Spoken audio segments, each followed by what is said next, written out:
সূরাতুল আসরের মধ্যে সফলতার কথা আছে। সূরাতুল আসর যদি কেউ সুন্দরভাবে গ্রহণ করতে পারে, তাহলে তার জীবনটা আর বিফল থাকবে না, তার জীবনটা অবশ্যই সফল হয়ে যাবে। সূরাতুন নাসর, রব্বুল আলামিন ইসলামের মহাবিজয় সম্পর্কে বলেছেন, যেই বিষয়টা যদি কোনো মুমিন মুসলমান আদর্শ হিসাবে গ্রহণ করতে পারে, তাদের বিজয় কোনো কাফের বেঈমান আর ঠেকায়া রাখতে পারবে না। সূরাতুল কাউসার, রব্বুল আলামিন কিয়ামতের ময়দানে অন্যান্য নবীদের উপরে আমাদের নবী, বিশ্ব নবী জনাবে মুহাম্মদুর রাসূলুল্লাহকে আল্লাহ তাআলা যেই বিশেষ নিয়ামত, বিশেষ রহমত, বিশেষ অনুদান আল্লাহ তাআলা দান করবেন, সেই অনুদানের নাম হচ্ছে হাউজে কাউসার। কাউসারের আরো বর্ণনা আছে। কাউসারের এক অর্থ হচ্ছে কোরআন। কাউসারের এক অর্থ কি? কোরআন। কাউসারের আরেক অর্থ হচ্ছে নবুয়ত। কাউসারের আরেক অর্থ হচ্ছে রিসালাত। কাউসারের আরেক অর্থ হচ্ছে খতমে নবুয়ত। জোরে বলেন সুবহানাল্লাহ। ছোট সূরা, কিন্তু আলোচনা ছোট না বড়? সূরাতুল আসর সম্পর্কে মনীষীরা বলেছেন, এই ছোট সূরা দেখে তোমরা অন্যান্য সূরার ব্যাপারে এই সূরাকে কম গুরুত্ব দিও না, কারণ সূরাটা ছোট। কেমন জানো, আল্লাহ সুবহানাহু ওয়া তাআলা জ্ঞানের মহাসমুদ্রকে, জ্ঞানের বিশালতাকে, যেমন আল্লাহ সুবহানাহু ওয়া তাআলা কেমন জানো আটলান্টিক মহাসাগর, প্রশান্ত মহাসাগর, ভারত মহাসাগর, আরব মহাসাগর, সমস্ত মহাসাগর যত বিশাল, এত এত জ্ঞান আল্লাহ তাআলা, জ্ঞানের মহাসমুদ্রকে আল্লাহ তাআলা কেমন যেন সূরাতুল আসরের মতন একটা ঝিনুকের মধ্যে আল্লাহ তাআলা ঢুকায় দিয়েছেন। সূরাতুল আসর একটা ঝিনুকের মধ্যে কেমন যেন সব জ্ঞানকে আল্লাহ তাআলা ওর মধ্যে পুরে দিয়েছেন। সুবহানাল্লাহ। আল্লাহ তাআলার এই যোগ্যতা, এই ক্ষমতা আছে না নাই? আমরা যদি পারি ছোট্ট একটা মেমোরি কার্ড, ছোট্ট একটা কি মেমোরি কার্ডের মধ্যে আমরা যদি পারি সারা দুনিয়াকে ঢুকায়া দিতে, তাহলে যেই মালিক আমাদের মাথার মধ্যে মেমোরি কার্ড বানিয়ে সারা পৃথিবীর সব জ্ঞান, বিজ্ঞান, সমস্ত ছবি, ভিডিও, গান, সঙ্গীত, কোরআনের তেলাওয়াত, ওয়াজ, মাহফিল, এক কথায় পুরা পৃথিবীকে যদি আমরা ওই ছোট্ট কাঠের মধ্যে ঢুকায়া দিতে পারি, তাহলে যে আল্লাহ আমাদেরকে এই জ্ঞান দিয়েছেন, সে আল্লাহ কি পারে না 3 আয়াত সংবলিত সূরার মধ্যে সারা পৃথিবীর সব জ্ঞানকে ঢুকায়া দিতে পারে না? জোরে বলেন অবশ্যই পারে। সূরাতুল আসর এটি হলো মাক্কি সূরা। কি সূরা? মাক্কি সূরা। রুকু আছে কয়টা? জোরে বলেন, রুকু আছে কয়টা? একটা। কয়টা রুকু আছে? একটা রুকু আছে। আল্লাহ সুবহানাহু ওয়া তাআলা নবী করিম সাল্লাল্লাহু আলাইহি ওয়াসাল্লামকে ইসলামের প্রাথমিক যুগে এই সূরাটা নাজিল করেছেন। নবী করিম সাল্লাল্লাহু আলাইহি ওয়াসাল্লামের প্রতি যারা ঈমান এনেছিল, তারা যে হেদায়েতের উপরেই আছে, তারা যে আসল সফলতার উপরেই আছে, সেটা সুন্দরভাবে আল্লাহ তাআলা প্রকাশ করে দিলেন। সুবহানাল্লাহ। এই সূরাটির শানে নুজুল শুনুন। আল্লাহ রাব্বুল আলামিন বিশ্ব নবী সাল্লাল্লাহু আলাইহি ওয়াসাল্লামকে যখন ইসলাম দান করলেন, তাকে যখন নবুয়ত দান করলেন, এই নবুয়ত রিসালাত দান করার পূর্বে হযরত আবু বকর বিশ্ব নবী সাল্লাল্লাহু আলাইহি ওয়াসাল্লামের একজন শ্রেষ্ঠ সাহাবী, বিশ্ব নবী সাল্লাল্লাহু আলাইহি ওয়াসাল্লাম যাকে বন্দুক হিসাবে, অত্যন্ত পরম বন্দুক হিসাবে গ্রহণ করেছিলেন, বিশ্ব নবী সাল্লাল্লাহু আলাইহি ওয়াসাল্লাম তো বলেই দিয়েছেন, ও আমার সাহাবীরা, ও আমার উম্মতেরা, তোমরা শোনো, রব্বুল আলামিন যদি আমাকে আগে আগেই খলিল হিসাবে, হাবিব হিসাবে যদি আমাকে গ্রহণ না করতেন, তাহলে আমি অবশ্যই আমার বন্ধু আবু বকরকে আমি পরম বন্ধু খলিল হিসেবে গ্রহণ করে নিতাম। এত ক্ষমতা, এত পাওয়ার, এত মহত্ব, এত গুরুত্ব, এত শ্রেষ্ঠত্ব, এত মর্যাদা, এত ফজিলত রয়েছে হযরতে আবু বকরের। কার? আবু বকর তখন ইসলাম গ্রহণ করেন নাই। গিলা বা গোলা ইবনে ওসায়েদ, কি নাম? গিলা ইবনে ওসায়েদ বা গোলা ইবনে ওসায়েদ একজন কাফের। কি? ওই কাফের হযরত আবু বকর রাদিয়াল্লাহু তাআলা আনহুর ইসলাম গ্রহণ করার পূর্বে তার সাথে সখ্যতা ছিল, মহব্বত ছিল, আসতো। আবু বকর রাদিয়াল্লাহু তাআলা আনহু তো ব্যবসায়ী ছিলেন। সেই ব্যবসার সুবাদে তার প্রতিষ্ঠানে, ব্যবসায়িক প্রতিষ্ঠানে তিনি বারবার আসতেন, বিভিন্ন বিষয়ে কথা বলতেন। দেখা গেল ইসলাম গ্রহণ করার পরে হযরত আবু বকর রাদিয়াল্লাহু তাআলা আনহু কেমন যেন অন্যমনস্ক হয়ে গিয়েছেন। ব্যবসা থেকে কেমন যেন তিনি একটু সরে এসেছেন। ব্যবসার দিকে তেমন তার মন নাই, ধ্যান নাই। কি এক গোপন বিষয়ের দিকে কেমন যেন তিনি মগ্ন হয়ে আছেন। ওই গিলা ইবনে ওয়াসায়েদ ইসলাম গ্রহণ করার পরে এসে হযরত আবু বকর রাদিয়াল্লাহু তাআলা আনহুকে এসে দেখলেন ব্যবসায়ের প্রতি তার কেমন কোনো মনোযোগ নাই। ব্যবসায় নোকসান হচ্ছে, ব্যবসায় ক্ষতি হচ্ছে। আগে যেমন লাভ হতো এখন আর তেমন লাভ হয় না। আবু বকর কেমন যেন অন্য ধ্যানের মধ্যে পড়ে আছে। ওই গিলা ইবনে ওয়াসায়েদ বলল, আবু বকর কেমন হয়েছে? তুমি কোন ধ্যানের মধ্যে আছো? তোমার ব্যবসা, তোমার বাণিজ্য, তোমার বিজনেস তো গোল্লায় চলে যাচ্ছে, একটু এদিকে ধ্যান মগ্ন করো। কোন দিকে তুমি ধ্যানে মগ্ন হয়ে আছো? তুমি তো ক্ষতিগ্রস্ত হয়ে যাবে। হযরত আবু বকর রাদিয়াল্লাহু তাআলা আনহু জোর গলায় বললেন, ও আমার ব্যবসায়িক পার্টনার, ব্যবসায়িক সঙ্গী সাথী, তোমাকে আমি জোর গলায় বলছি, আমি যেই গোপন ধ্যানের মধ্যে আছি সেই ধ্যানটাই হলো সফলতার ধ্যান। তুমি যেটা ভাবতেছো পৃথিবীর ব্যবসার মধ্যে সব সফলতা আছে, পৃথিবীর বাণিজ্য, পৃথিবীর বিজনেসের মধ্যে পৃথিবী নিয়ে চিন্তা ভাবনা সব সফলতার মূল, আসলে তা নয়। আমি যেই ধ্যানের মধ্যে মগ্ন হয়ে আছি এটা দুনিয়ায় সফল হওয়ার ধ্যান, আবার আখিরাতেও আসল সফল হওয়ার ধ্যান। হযরত আবু বকর রাদিয়াল্লাহু তাআলা আনহু এই মত ব্যক্ত করলেন ওই জায়গায়, কিন্তু এদিক দিয়া বিশ্বনবী সাল্লাল্লাহু আলাইহি ওয়াসাল্লামের উপরে আল্লাহ তাআলা আবু বকরের বক্তব্যের উপরে সন্তুষ্ট হয়ে আবু বকরের অজান্তেই সূরাতুল আসর বিশ্বনবীর প্রতি নাজিল করে দিলেন। কোন সুবহানাল্লাহ। দেখুন মর্যাদা কতটা আল্লাহ তাআলা বাড়ায়া দিলেন। সুবহানাল্লাহ। কাফের বেঈমানেরা ওরা মনে করে পৃথিবীতে ব্যবসায় লাভবান হওয়াই মনে হয় সফলতা। পৃথিবীতে চাকরি করতে গিয়া 1 লক্ষ, 2 লক্ষ, 5 লক্ষ টাকা মাসে ইনকাম করাই মনে হয় সফলতা। বিভিন্ন কাজে, ক্ষেত খামারে বিশাল সবজির বাম্পার ফলনের মধ্যেই মনে হয় যেন সফলতা। আসলে কোরআন বলছে এগুলো কোনো সফলতা নয়, আসল সফলতা হচ্ছে কিয়ামতের ময়দানে কে জান্নাত পেয়ে গেল। ঠিক না ভাই? ঠিক।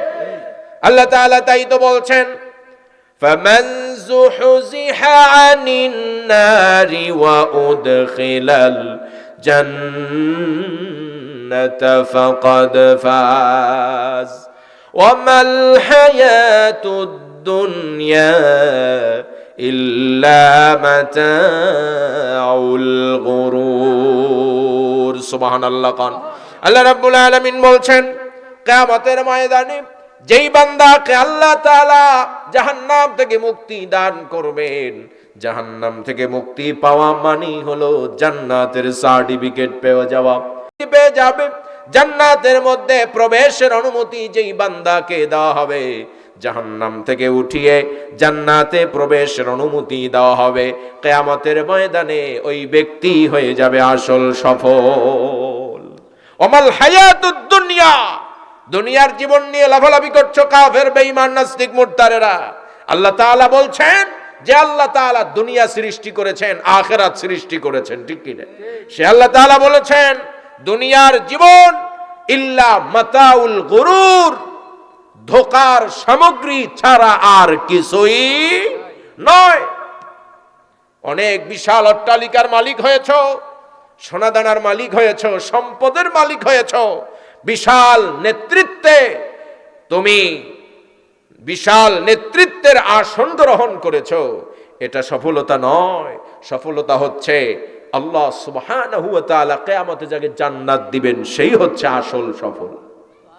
আমরা কি কিয়ামতের ময়দানে জান্নাত পেয়ে সফল হতে চাই? জোরে বলেন, জান্নাত পেয়ে কি সফল হতে চাই? আল্লাহ তৌফিক দান করুন, জোরে বলেন আল্লাহুম্মা আমিন। সূরাতুল আসরের নামকরণটা কিভাবে হলো?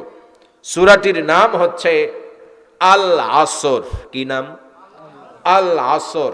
এই নামকরণটা আল্লাহ তাআলা বিশেষ একটি গুরুত্বপূর্ণ রীতির আলোকে আল্লাহ তাআলা নামকরণটা করেছেন। সেটা হচ্ছে সূরার প্রথম আয়াতের মধ্যেই, প্রথম শব্দের মাধ্যমেই আল্লাহ তাআলা এই সূরাটির নামকরণ করেছেন। সুবহানাল্লাহ। সূরাটির প্রথমেই শব্দ আছে না, ওয়াল আসরি। ওই ওয়াল আসরি শব্দ থেকেই সূরাটির নাম হয়েছে কি? সূরাতুল আসর। জোরে বলেন, কি হয়েছে? এই রীতির আলোকে আল্লাহ তাআলা আরো অনেকগুলো সূরার নামকরণ করেছেন, আছে না নাই? সূরাতু ইয়াসিন আছে, এরকম একটা সূরা কোরআনে। সূরাটির নাম হলো সূরাতু ইয়াসিন। আল্লাহ রাব্বুল আলামিন ওই সূরাটির নামকরণ ইয়াসিন করেছেন। সূরাটির প্রথমে হরুফে মুকাত্তাআত, হরুফে মুকাত্তাআত ইয়াসিন দিয়ে, প্রথম আয়াত দিয়েই আল্লাহ তাআলা ওই সূরাতু ইয়াসিনের নামকরণ করছেন। সূরাতুল আসরের মধ্যেও নামকরণের ক্ষেত্রে আল্লাহ তাআলা যেই নীতি, যেই রীতি, যেই পদ্ধতি, যেই তরিকা, যেই সুন্নাহ অনুসরণ করেছেন, সূরা তাহা এর মধ্যেও আল্লাহ তাআলা একই রীতি অনুসরণ করেছেন। সূরাতু ইয়াসিনের মধ্যেও আল্লাহ তাআলা ওই একই রীতি অনুসরণ করেছেন। আরো একটি অতি পরিচিত সূরা আছে, সূরাতুর রহমান, আছে না নাই? সূরাতুর রহমান আমাদের অনেকের যারা সাধারণ মুসল্লি, হাফেজ নয়, তাদেরও এই সূরাটা মুখস্থ, আছে না নাই? মুখস্থ থাকার পেছনে একটা গুরুত্বপূর্ণ গোপন রহস্য লুকিয়ে আছে। গোমরটা ফাঁস করে দেব? কিভাবে এত সহজে মুখস্থ করে ওই সূরা জানেন? কারণ একটা আয়াত 31 বার আল্লাহ তাআলা রিপিট করেছেন। কয়টা আয়াত? সেই আয়াতটা কি? فَبِأَيِّ آلَاءِ رَبِّكُمَا تُكَذِّبَانِ। 31 বার বোঝাতে চাইলেন, ও বান্দা, ও আমার জিন বান্দা বান্দি, ও আমার ইনসান বান্দা বান্দি, এত এত নিয়ামত দিলাম, এত এত অনুগ্রহ, এত এত রহমত দিলাম, এত এত কৃতজ্ঞতা পেশ করার মতন নিয়ামত আমি দিলাম, তোমার রবের কোন কোন নিয়ামতকে এরপরেও তোমরা অস্বীকার করবে? ওই সূরাটা মুখস্থ হওয়ার পেছনে, অতি সহজে মুখস্থ হয় এই কারণে যে একটা আয়াত কয়বার আছে? 31 বার। একবার পড়লেই তো কাম সারছে, ঠিক কিনা? একটা আয়াত মুখস্থ করা মানে কয় আয়াত মুখস্থ? তো ওই সূরার নামকরণের পেছনেও, সূরাতুল আসরের নামকরণের পেছনে আল্লাহ যেই তরিকা, রীতি অনুসরণ করেছেন, সেই রীতিটা ওই সূরার নামকরণের পেছনেও আল্লাহ তাআলা অনুসরণ করেছেন, ঠিক কিনা? সূরাটির নাম হলে আর রহমান। প্রথম আয়াতটাও কি? আল্লাহ তাআলা বলছেন আর রহমানু আল্লামাল কুরআন খালাকাল ইনসানা আল্লামাহুল বায়ান।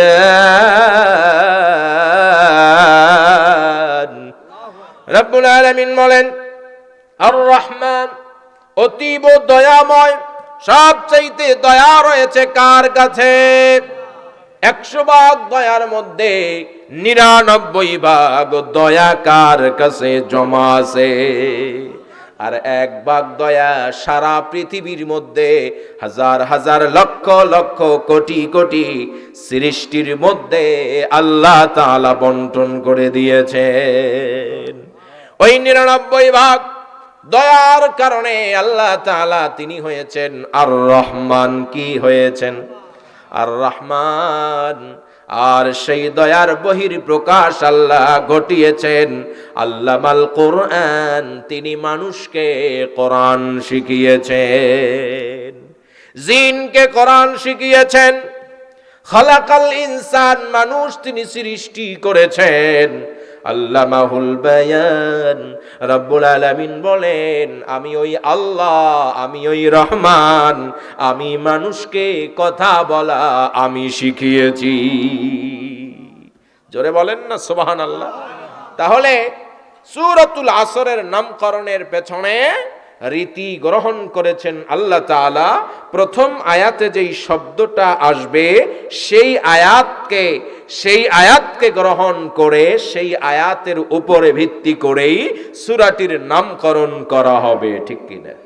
আবার অনেকগুলো সূরা আছে যেই সূরাগুলির প্রথম আয়াতের উপরে ভিত্তি করে নামকরণ করা হয় নাই। মাঝখানে বা ছড়িয়ে ছিটিয়ে থাকা বিভিন্ন শব্দকে আল্লাহ তাআলা গ্রহণ করে ওই সূরার নামকরণ করেছেন। আছে না নাই? বাকারা নামকরণ করলেন কিভাবে? প্রথম আয়াতে তো আল বাকারা শব্দ নাই, আল বাকারা শব্দ আছে অনেক দূর গিয়া, ঠিক না বে ঠিক? মুসা নবীর কাছে বনি ইসরাইলের মধ্যে একটা গুপ্ত হত্যা হয়েছিল। কি হত্যা? আমাদের সমাজেও গুপ্ত হত্যা আছে না নাই?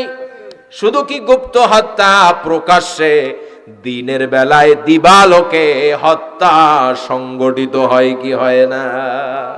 আদালতে যেখানে হত্যার বিচার হয়, ধর্ষণের বিচার হয়, যেখানে মৃত্যুদণ্ড দেওয়া হয়, সমস্ত অন্যায়ের বিচার হয় যেখানে, সেই আদালতের সামনেও গত কয়েকদিন পূর্বে খুলনা কোর্টের সামনে দিবালোকে দুপুর বেলায় মাথার মধ্যে পিস্তল ঠেকিয়ে জাগায় মার্ডার করে দিয়েছে। গুপ্ত হত্যা নয়, ডিজিটাল কায়দায় নিহত করা হচ্ছে, মার্ডার করা হচ্ছে, ঠিক কিনা? বনি ইসরাইলের মধ্যে গুপ্ত হত্যা হলো, চাচাকে ভাইপো মেরে দিয়েছে। কে মেরে দিয়েছে? চাচাকে কে মেরেছে? এরকম আল্লাহর ওলি মার্কা জান্নাত থেকে পালিয়ে আসা ভাইপো অনেক চাচার কপালে আছে না নাই? এই এলাকায় এরকম মাল দুই একটা, চাচারে সম্মান দেয় না, বেয়াদব, ঠিক কিনা? চাচা বাপের মতো। চাচা কিসের মতো? অনেকে বলতে পারে যে হুজুর কি বলেন, কিসের চাচা? বাপরেই সম্মান দি না। চরম বেয়াদব। বাপের সাথে যে বেয়াদবি করবে ওটা সন্তান না শয়তান? শুধু শয়তান না, ওটা নাম্বার 1 শয়তান, ঠিক কিনা? ইবলিস দেখলেও ওরে দূর দিয়ে সেলুট মারে যে তোর মতন বেয়াদব অন্তত আমি না। বাপকে সম্মান দেওয়ার দরকার আছে না নাই? চাচাকে সম্মান দেওয়ার দরকার আছে না নাই? মামাকে সম্মান দেওয়ার দরকার আছে না নাই? খালুকে সম্মান দেওয়ার দরকার আছে না নাই? দাদাকে, নানাকে, দাদার ভাইকে, নানার ভাইকে, দাদার বোনকে, নানার বোনকে সম্মান, শ্রদ্ধা, মহব্বত করার দরকার আছে না নাই? এগুলোই হচ্ছে ইসলামের সৌন্দর্য, ঠিক কিনা? বেয়াদবের খানা ইসলামে নাই। বেয়াদবের খানা ইসলামে আছে? ইসলাম সৌন্দর্য ঠিকায়, ঠিক কিনা? ইসলাম ভালোবাসা ঠিকায়। বাপ বাপের জায়গায়, ছেলে ছেলের জায়গায়। বাপের উপরে চোখ মোটা করে কথা বলা, মায়ের সামনে চোখ মোটা করে কথা বলা যাবে? অনেক জানোয়ার আছে বাপকে হত্যা পর্যন্ত করে, আছে না নাই? সম্পত্তি চাইছে, দেয় নাই, রাত্রিবেলায় দিয়েছে। আল্লাহ তাআলা এই সমস্ত জালেম সন্তান থেকে আমাদেরকে হেফাজত করুন, জোরে বলেন আমিন।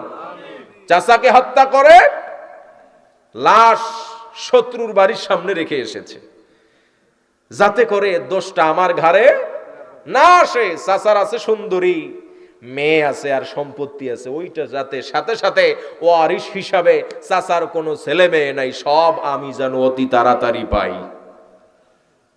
মুসা নবীর কাছে এসে জিজ্ঞেস করলো, এরকম গুপ্ত হত্যাকাণ্ড হচ্ছে, যার বাড়ির সামনে সে অস্বীকার করছে যে না আমি এই হত্যার সাথে জড়িত নই, তাহলে হত্যা করলো কে?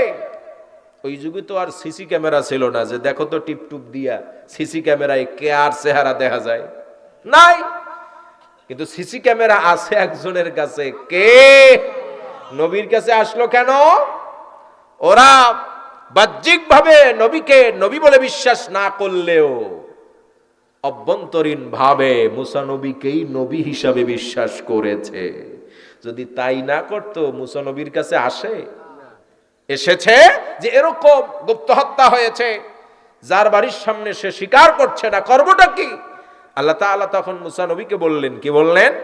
ওয়াইদ ক্বালা মূসা লিকাওমিহি ইন্নাল্লাহা ইয়া'মুরুকুম আন তাযবাহু বাকারা। সুবহানাল্লাহ। কোন আল্লাহ তাআলা মূসা নবীকে বললেন, ও মূসা, তুমি তোমার বনি ইসরাইল জাতিকে বলে দাও তারা যেন একটি গরু, একটি গাভী জবাই করে। গাভী জবাই করবা, জবাই করে এক টুকরা গোশত ওই লাশের গায়ের উপরে নিক্ষেপ করবা। নিক্ষেপ করার সাথে সাথে আল্লাহ সুবহানাহু ওয়া তাআলার কুদরতে ওই লাশ জেগে যাবে, লাশের ঘুম ভেঙে যাবে, দাঁড়িয়ে বলে দেবে আমাকে কে হত্যা করেছে। জোরে বলেন সুবহানাল্লাহ। তো ওই সূরার নামকরণ সূরাতুল বাকারা হয়েছে এই আয়াত থেকে। কোন আয়াত থেকে? এই আয়াত থেকে। সূরাতুল আলে ইমরানে যান, সূরাতুল আলে ইমরানের শুরুতে আলে ইমরান আছে নাকি? প্রথম আয়াতে আছে? নাই, অনেক দূর গিয়াস। আল্লাহ রাব্বুল আলামিন বলছেন, ইন্নাল্লাহা আস্তাফা আদামা ওয়া নূহা ওয়া আলা ইব্রাহিমা ওয়া আলা ইমরান আলাল আলামিন। ওয়া আলা ইমরান আলাল আলামিন, এই যে আলে ইমরান শব্দটা এসেছে এই আয়াতের এই শব্দ থেকে আল ইমরান রব্বুল আলামিন এই মুরাক্কাব সংযুক্ত শব্দ দ্বারা আল্লাহ তাআলা ওই সূরাটির নামকরণ করেছে। কোরআনে আবার এমন সূরা আছে যেই সূরার নাম আর ভেতরে কোন নাম ওই শব্দে আসে নাই, এরকম সূরা আছে না? নাই। সূরাতুল ফাতিহা। কোন সূরা? সূরা তন্ন তন্ন করে খোঁজেন, দেখেন তো ফাতিহা শব্দটা আছে কিনা। আছে, আছে। ওটার বিষয়বস্তুর আলোকে ওটার নাম রাখা হয়েছে সূরাতুল ফাতিহা, মানে ভূমিকা। ফাতিহা মানে কি? ভূমিকা, সূচনা, প্রারম্ভিকা। যেহেতু ওই সূরা দ্বারা কোরআন শুরু করা হয়েছে, ওটাকে ভূমিকা হিসাবে আনা হয়েছে। ওর মধ্যে ফাতিহা শব্দ থাকুক চাই না থাকুক, সূরাটির নাম হবে সূরাতুল ফাতিহা। আরেকটা সূরা আছে যেই সূরার নাম ওই সূরার মধ্যে, বলেন তো বুদ্ধি করে সেই সূরাটা কোন সূরা? সূরাতুল ইখলাস। কোন সূরা? আল্লাহ তাআলা যার পরিচয়, রব্বুল আলামিন তার নিজের পরিচয় ছোট্ট করে সুন্দর করে 1.5 লাইনের মধ্যে কমপ্লিটলি আল্লাহ তাআলা তার পরিচয় দিয়েছেন। কুল হুয়াল্লাহু আহাদ আল্লাহুস সামাদ লাম ইয়ালিদ ওয়া লাম ইউলাদ ওয়া লাম ইয়াকুল লাহু কুফুয়ান আহাদ। সুবহানাল্লাহ। কোন এই সূরার মধ্যে কি ইখলাস শব্দটা আছে? শব্দটা সরাসরি নাই, কিন্তু রব্বুল আলামিনের খাঁটি নির্ভেজাল পরিচয়, পিওর নির্ভেজাল খাঁটি পরিচয় ওই সূরার মধ্যে আছে না নাই? আল্লাহর খাঁটি পরিচয় রয়েছে। এই সূরার আয়াতগুলোকে যে গ্রহণ করবে সে একনিষ্ঠ মুখলিস বান্দা হয়ে যাবে। আল্লাহর জান্নাতে যাওয়া থেকে কোন শক্তি তাকে ঠেকাইতে পারবে না। এজন্যই সূরাটির নাম হয়েছে সূরাতুল ইখলাস। জোরে বলেন সুবহানাল্লাহ। সূরাতুল আসরের গুরুত্ব বা ফজিলত, মর্যাদা বা শ্রেষ্ঠত্ব কেমন। হযরতে ইমাম শাফিঈ, কোন ইমাম? ইমামে শাফিঈ রাহমাতুল্লাহ আলাইহি। প্রসিদ্ধ 4 জন ইমাম আছে। কয়জন? 4 জন ইমামের মধ্যে অন্যতম ইমাম ইমাম শাফিঈ রাহমাতুল্লাহ আলাইহি। এই সূরার প্রতি তিনি মনোনিবেশ করলেন, সূরা সম্পর্কে চিন্তা ভাবনা গবেষণা করলেন। গবেষণা করে তিনি এই সিদ্ধান্তে উপনীত হলেন, তিনি বললেন, লাউ তাদাব্বারান নাসু হাযিহি সূরা লাওয়াসিআতুহুম। ও পৃথিবীর মানুষ, তোমরা শোনো, আমি একটি কথা বলে গেলাম, আমার কথাটা আমার কিতাবের মধ্যে লিখিত আকারে থাকবে। সূরাতুল আসরের শ্রেষ্ঠত্ব, গুরুত্ব, ফজিলত সম্পর্কে পৃথিবীর মানুষ পুরা কোরআন নয়, পৃথিবীর মানুষ বড় বড় সূরা নয়, পৃথিবীর মানুষ যদি কোরআনুল কারীমের অত্যন্ত সর্বকনিষ্ঠ একটি সূরা সূরাতুল আসর নিয়ে যদি তাদাব্বুর করে, চিন্তা ভাবনা করে, রিসার্চ করে, অ্যানালাইসিস করে, আল্লাহ রাব্বুল আলামিনের এই গোলাম, এই বান্দা, শ্রেষ্ঠ একজন বান্দা ইমাম, তিনি বলেছেন এই সূরাটাই তার জীবনের সফলতার জন্য অবশ্যই যথেষ্ট হয়ে যাবে। অন্য কোনো সূরার দরকার নাই। কেউ যদি সফলতা চায়, জান্নাত চায়, কোন সূরা লাগবে না। শুধুমাত্র সূরাতুল আসর থেকে যদি সে শিক্ষা নিতে চায়, জান্নাতের পথ কে দেখাবেন? আল্লাহ তাআলা দেখাবেন। কারণ পুরা কোরআনের মধ্যে যা ছড়িয়ে ছিটিয়ে বলা হয়েছে, সূরাতুল আসরের মধ্যে মৌলিকভাবে সেই কথাগুলো আছে না নাই? কি আছে আমরা পরে দেখব। দ্বিতীয় নম্বরে তিনি আরো বলেছেন, লাউ মা আনজালাল্লাহু আলা খালকিহি হুজ্জাতান ইল্লা সূরা লাকাফাতুহুম। রব্বুল আলামিনের এই গোলাম, শ্রেষ্ঠ বান্দা ইমাম শাফিঈ বলছেন, রব্বুল আলামিন যদি তার সৃষ্টির প্রতি, রব্বুল আলামিন যদি কোনো দলিল, আদিল্লা, কোনো গ্রন্থ, কোনো সূরা, কোনো আয়াত যদি নাজিল না করতেন, কেবলমাত্র সূরাতুল আসর যদি নাজিল করেই ছেড়ে দিতেন, যাও এটাই তোমাদের জন্য হেদায়েত, রব্বুল আলামিনের এই গোলাম বলছেন লাকাফাতুহুম, যারা আলেম আছেন, লাম তাকিদ দিয়ে বলা হয়েছে, শুধু সফলতা নয়, শুধু যথেষ্ট কমপ্লিট নয়, হযরতে ইমাম শাফিঈ বলছেন, লাম তাকিদ দিয়ে বলেছেন, অবশ্যই অবশ্যই এই সূরাটা তাদের জান্নাতে যাওয়ার জন্য যথেষ্ট হয়ে যাবে।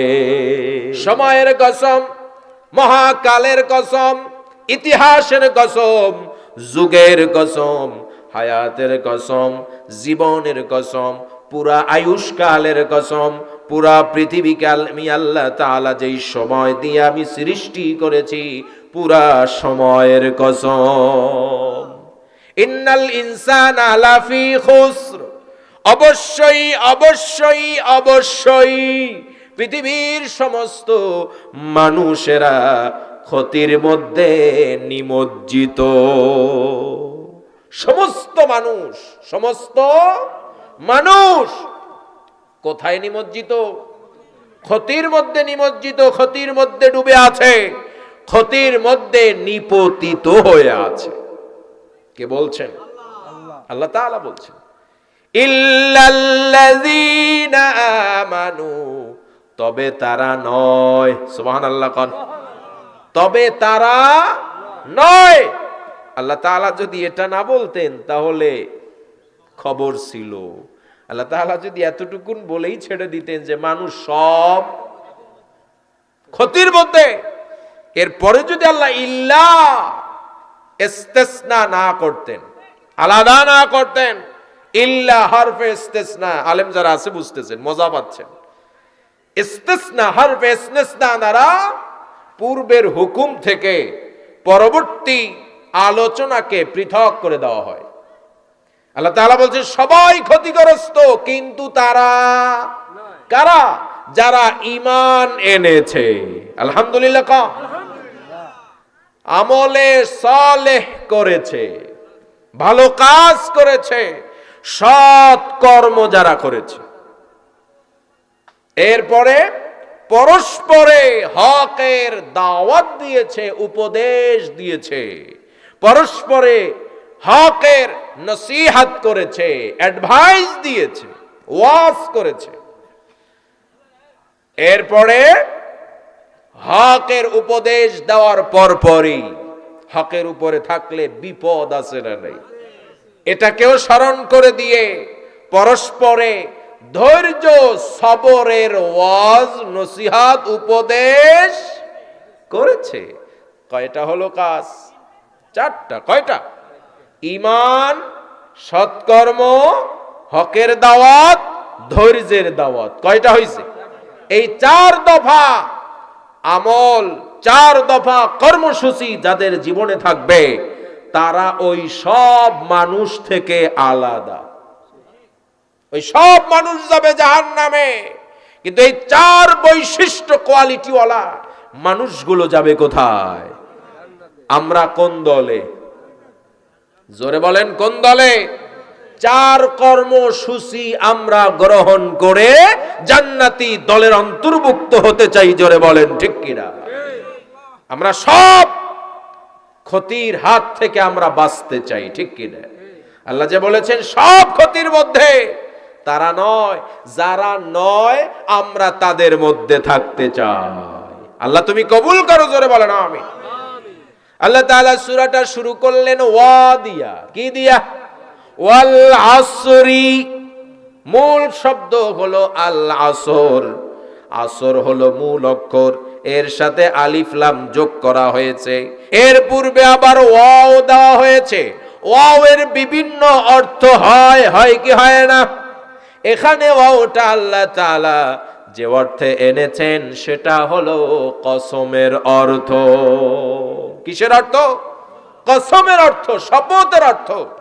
ওয়াল আসরি, ওয়াল আসরি, সময়ের কসম, সময়ের কসম, কালের কসম, মহাকালের কসম, ইতিহাসের কসম, যুগের কসম। জোরে বলেন ঠিক কিনা? আল্লাহ সুবহানাহু ওয়া তাআলা রব্বুল আলামিন ওয়াল আসরি, সময়ের কসম কেন খেলেন? কারণ আছে না নাই? সময়ের কসম তিনি কেন খেলেন? কারণ আছে না নাই? 1 নম্বরের কারণ, সময়ের কসম। সময়টাকে আল্লাহ তাআলা এত গুরুত্ব কেন দিলেন? কারণ আল্লাহ সুবহানাহু ওয়া তাআলা কসম খান ওই সমস্ত জিনিসের, যেই জিনিসগুলো মানুষের জীবনের সাথে ওতপ্রোত ভাবে জড়িত, মানুষের কাছে খুবই গুরুত্বপূর্ণ বিষয়। বলুন তো, সময় যদি না থাকতো, সময় যদি না পেতাম, কোনো কাজ করা যেত? কোনো কাজ করা যেত? এই যে এখানে মাহফিল শুনতে এসেছি, সময় লাগছে কি লাগে নাই? সময় লেগেছে। সময় ছাড়া লেখাপড়া করা যায় না, সময় ছাড়া ব্যবসা বাণিজ্য করা যায় না, সময় ছাড়া আয় ইনকামের জন্য বাহিরে বের হওয়া সময় লাগবে। সময়ের কসম খেয়ে আল্লাহ তাআলা বোঝাতে চাইলেন, পৃথিবীর মানুষ, তোমাদেরকে আমি যত নিয়ামত দিয়েছি, অনুগ্রহ রহমত দান করেছি, সমস্ত রহমত আর অনুগ্রহের মধ্যে আমি আল্লাহ তাআলা তোমাদেরকে যেই সময় নামক নিয়ামত দিয়েছি সেটা কিন্তু অত্যন্ত বড় শ্রেষ্ঠ নিয়ামত। সময় পৃথিবীতে মানুষের জীবনে সবচাইতে দামি হচ্ছে সময়, কিন্তু পৃথিবীতে মানুষ সবচাইতে অপচয় করে তার সময়কে। ঠিক না বেঠিক? হিসাব করেন তো, 24 ঘন্টার মধ্যে আপনি বেহুদা সময় কতটা খরচ করেছেন? ঘুমাইছেন প্রতিদিন 10 ঘন্টা। কয় ঘন্টা?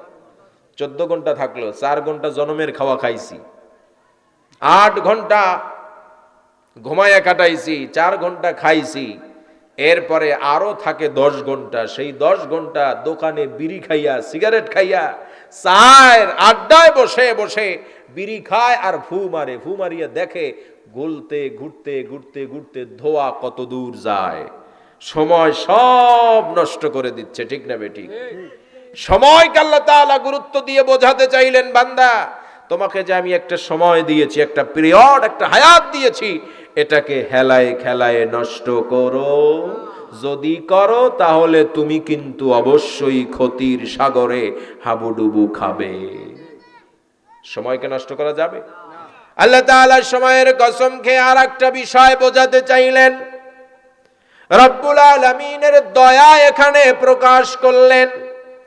পৃথিবীতে মানুষ যেন হায়াত পাওয়ার পরে, সময় পাওয়ার পরে, জীবন লাভ করার পরে মানুষটা যেন, বান্দাটা যেন হেলায় খেলায় সময়টা, হায়াতটা, জীবনটা নষ্ট করে কিয়ামতে যেন ক্ষতির মধ্যে নিমজ্জিত না হয়, সেজন্য আল্লাহ তাআলা দুনিয়াতেই সতর্ক করলেন, বান্দা যে সময়টা তোমাকে দিয়েছি ওই সময়টাকে হেলায় খেলায় যদি নষ্ট করে দাও, কিয়ামতের ময়দানে হাহাকার করা আর কিছু থাকবে না। হাহাকার করতে হবে, হতাশ হতে হবে, ঠিক কিনা? কারণ কিয়ামতের ময়দানে হায়াত সম্পর্কে প্রশ্ন আছে না নাই?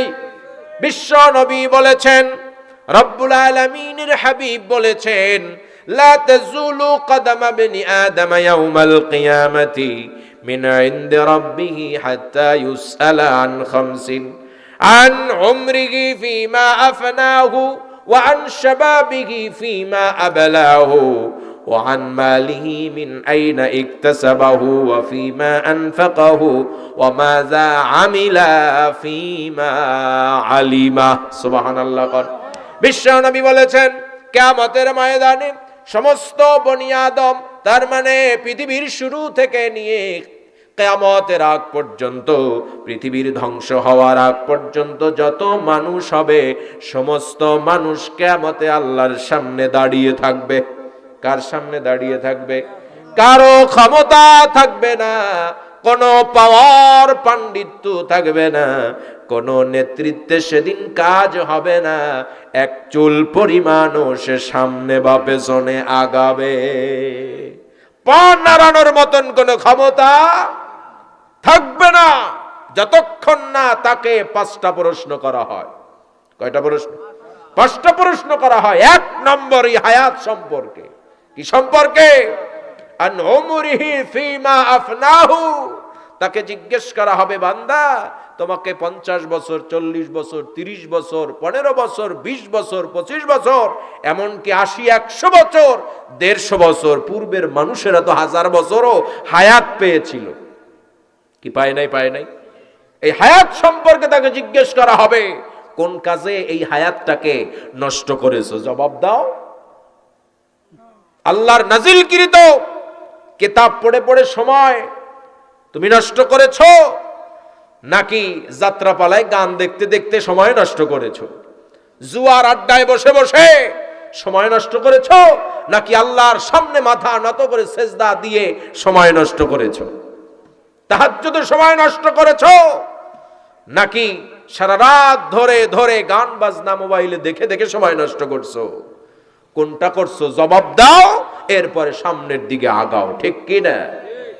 বিশেষ করে আল্লাহ তাআলা জিজ্ঞেস করবেন, ও বান্দা, আমি তোমাকে তোমার পুরা জীবনের মধ্যে একটা গোল্ডেন পিরিয়ড, স্বর্ণ যুগ, একটা পিরিয়ড তোমাকে আমি দান করেছিলাম, যৌবন প্রাপ্তির পর থেকে নিয়ে যৌবন হারানোর আগ পর্যন্ত।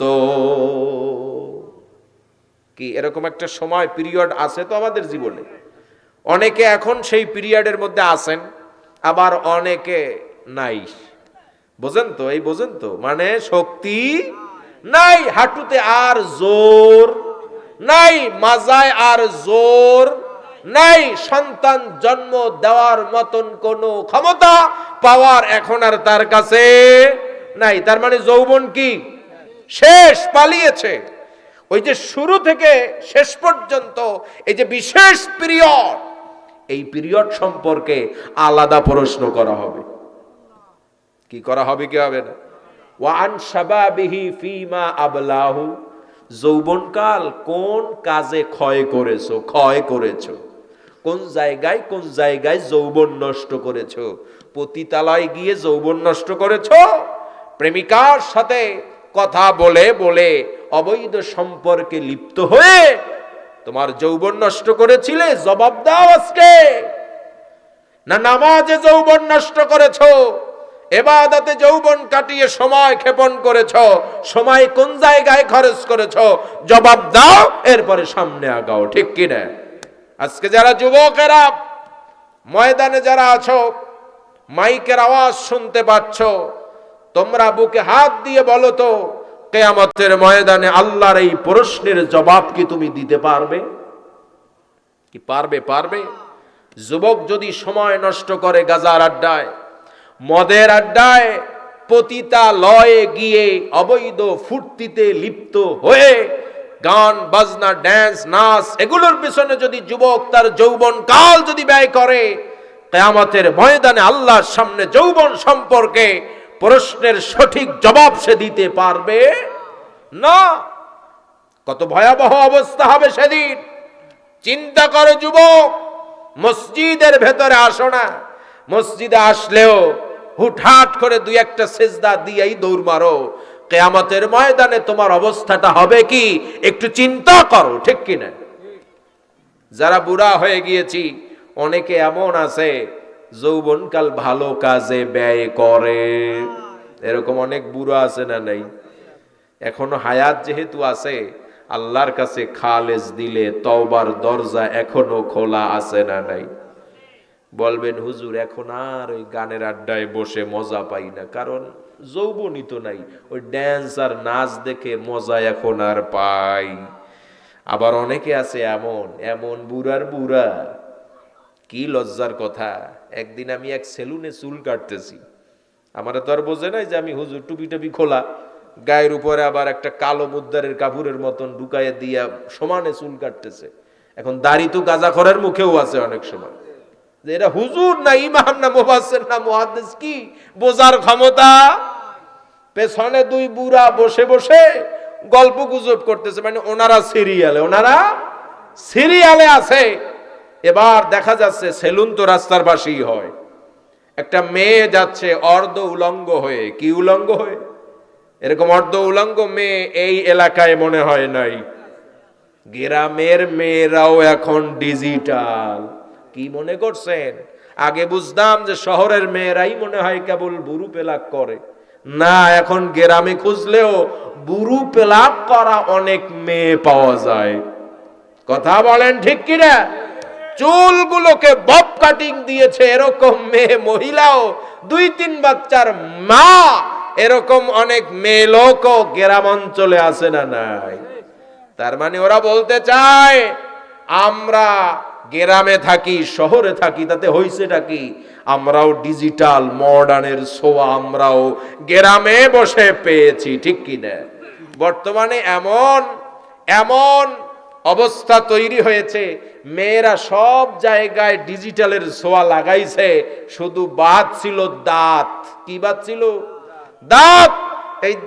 এই দুই পাশের এই দুই দাঁত এখন লম্বা সুচালো করতেছে, হ্যাম্পারিং করতেছে। কি করতেছে? হ্যাম্পারিং করতেছে। তো এই কায়দার মেয়ে লোক সমাজে আছে না নাই? ওই কায়দার এক মেয়ে লোক কোমর দুলাতে দুলাতে যাচ্ছে। হুজুর মানুষ তো, অনেক কিছু চোখের সামনে পড়লেও আবার চোখ ফেরাতে হয়, ঠিক না? ঠিক। কারণ ওই সময় চিন্তা আছে যে তুমি তো সন্ধ্যার পরে এশার পরে তো বিশাল তাফসির করবা, এখন যদি ওই দিক তাকাই থাকো এটা মানায়?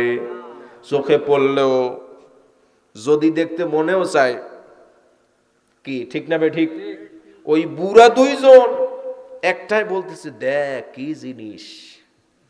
এখন আর এক বুড়াই বলে কি, হে বেটা, জোর আছে তোর, যৌবন আছে, তুই ওরে জিনিস বলো। এখন ওই বুড়া আবার জবাব দিচ্ছে, কত বড় জানোয়ার বুড়া, চিন্তা করছেন? মানে অন্তর শেষ। ওই বুড়া বলতেছে দূর বেটা, কি কও, চোখ দিয়ে দেখে তো একটু মজা পাই। এরকম বুড়া আছে না? ওরে শয়তান, এখনো বুড়া হইয়া দাড়ি চুল সব পাকছে, এরপরেও ওই যে পালাইছে মমতাজ, না পালায় নাই, মমতাজ পালায় নাই, মমতাজ ধরা খাইছে, মমতাজের ড্যান্স এখনো দেখে, পাংখা পাংখা পাংখা পাংখা। ও ড্যান্সটা কি! এদিক দিয়া বুড়ি ডাকতে ডাকতে শেষ, আর ওই বুড়াই দোকানে চা খায় আর পাংখা পাংখা দেখে। শয়তান এগুলো কি? এই চরিত্র স্বভাবওয়ালা যদি কোনো বুড়া আজকের মাহফিলে এসে থাকেন, আমি বিশ্বাস করি নাই ওরকম বুড়া এই জান্নাতের বাগানে আসতে পারে না। হয়তো দোকান ঘাটে বসে আছে, তোমাদের পায়ে পড়ি। কোথায়? এখনো আল্লাহকে চেনো, এখনো সময় আছে না নাই? তওবার দরজা এখনো খোলা আছে না নাই? আল্লাহ তৌফিক দান করুন, জোরে বলেন আমিন। তাহলে কিয়ামতের ময়দানে প্রশ্ন কয়টা? এই পাঁচটার মধ্যে প্রথম দুইটাই সময় সম্পর্কে। কি সম্পর্কে? হায়াত সম্পর্কে। পুরা হায়াত কোন কাজে ব্যয় করেছো? ওই পুরা হায়াতের মধ্যে যৌবনকাল বিশেষ সময় কোন কাজে ব্যয় করেছো? জবাব দে। জবাব যদি দিতে না পারো সোজা জাহান্নামে যাবি। কোথায় যাবি? দুইটা আসর হেফাজত করতে বলেছেন বিশ্বনবী। এই দুই আসর মানে হলো ফজর আর একটা হলো আসর, দিনের একদম শুরুর নামাজ, আর একটা হলো দিনের শেষ নামাজ। এই দুই আসরকে তুমি সংরক্ষণ করো। ওই সাহাবী দুই নামাজ সংরক্ষণ করতে যাইয়া একটা সময় দেখা গেল ওই সাহাবী 5 ওয়াক্তের খাঁটি মুসল্লি হয়ে গিয়েছেন। এজন্য যারা নামাজে এখনো মনোনিবেশ হতে পারছেন না, ইমানদার, ইসলাম ভালো লাগে, সব ভালো লাগে, নবীজির উপরে কটূক্তি আসলে জীবন বিলায়া দিতেও দ্বিধা করে না, এরকম অনেক বেনামাজি ইমানদারও আছে না নাই? তাদেরকে বলি 5 ওয়াক্ত প্রথমে অত লোড নেওয়ার দরকার। নবীজির তরিকায় আসেন, আগে আসর আর ফজরকে হেফাজত করেন, ফজর আর আসর কন্টিনিউয়াসলি করতে থাকেন, একটা সময় দেখবেন আপনিও 5 ওয়াক্তের মুসল্লি। সুবহানাল্লাহ। এই যে দুইটা নামাজ, এই দুইটা নামাজ কাদের কাছে বেশি কঠিন বলেন তো? মাশাআল্লাহ, মুনাফিকদের কাছে এই দুইটা নামাজ কি অত্যন্ত কঠিন। ফজরের সময় ঘুমাইয়া নাক ডাইকে ঘুমায়, সারা রাত মোবাইল দেখেছে। আমাদের তো সন্ধ্যা হয় রাত 2টায়, ঠিক কিনা? 2টার সময় ঘুমায়। তো এই পাঠা, এই উল্লুকা পাঠা, এটা যদি 2টায় ঘুমায় তাহলে ওর ঘুম ভাঙবে তো সকাল 9টায়, ঠিক কিনা? তো ও সময় তো ফজর আর থাকে না, ফজর তো উদাও হয়ে যায়, ফজর আর থাকে না। আর আসরের সময় তো খেলাধুলায় মত্ত থাকে, ঠিক না বেঠিক? আসরও গেছে, ফজরও গেছে, শেষ।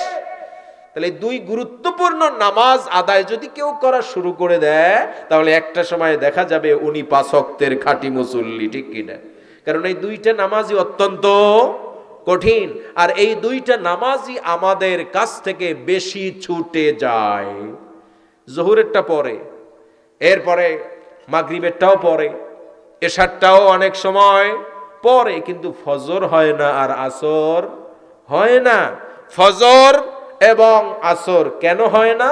1 নম্বরের কারণ হচ্ছে আমাদের স্কুল কলেজ এবং যত কর্মঠ লোক আছে, কৃষি কাজ করে, ভ্যান চালায়, কর্মঠ লোক আছে, জোন খাটে, এদের ছুটি হয় কিন্তু ওই আসরের সময়। স্কুলগুলো ছুটি হয় কোন সময়? প্রাইমারি স্কুল ছুটি হয় কোন সময়? শুরু হয় 11টায় 12টায় আর শেষ হয়।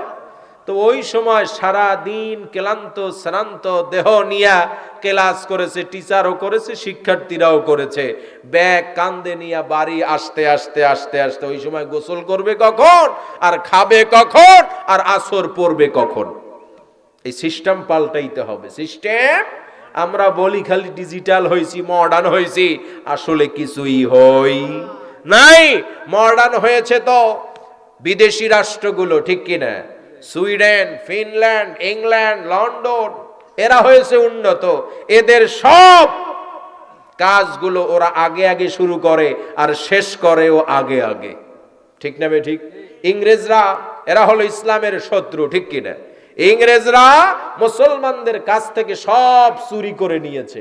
ওরা বলে না early to bed early two rice, বলে কি বলে না? আগে আগে ঘুমাতে যাও, আগে আগে ওঠো। এটা কি ওদের কথা না আমাদের নবীজির কথা? নবীজি এশার নামাজের পরে আর কোনো কথা? এশার নামাজের পরে কি ঘুম? রাত 2টা 3টায় ওঠো, তাহাজ্জুদ পড়ো, ফজর পড়ো, সারা দিনটা তোমার কাছে অনেক লম্বা মনে হবে। সমস্ত কাজ করে সুস্থ শরীরে আসরের নামাজ কমপ্লিট করতে পারবে। কিন্তু আমরা তা ভুলে গিয়েছি, হুদা জায়গায় মডার্ন। আসলে মডার্ন এখনো হতে পারি নাই। শিক্ষা প্রতিষ্ঠানগুলোর টাইম হওয়া উচিত সকাল 7:30 8টা থেকে 1টার আগে বা 2টার সময় ছুটি দেওয়া, ঠিক কিনা?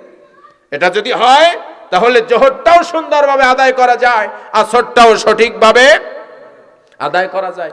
আগে আগে যদি ক্লাস শুরু হয়, আগে আগে যদি কাজে যেতে হয়, তাহলে ওই একসাথে ঘুম থেকে উঠে ফজরটাও আদায় হবে, কাজেও আগে আগে যাওয়া হয়ে যাবে।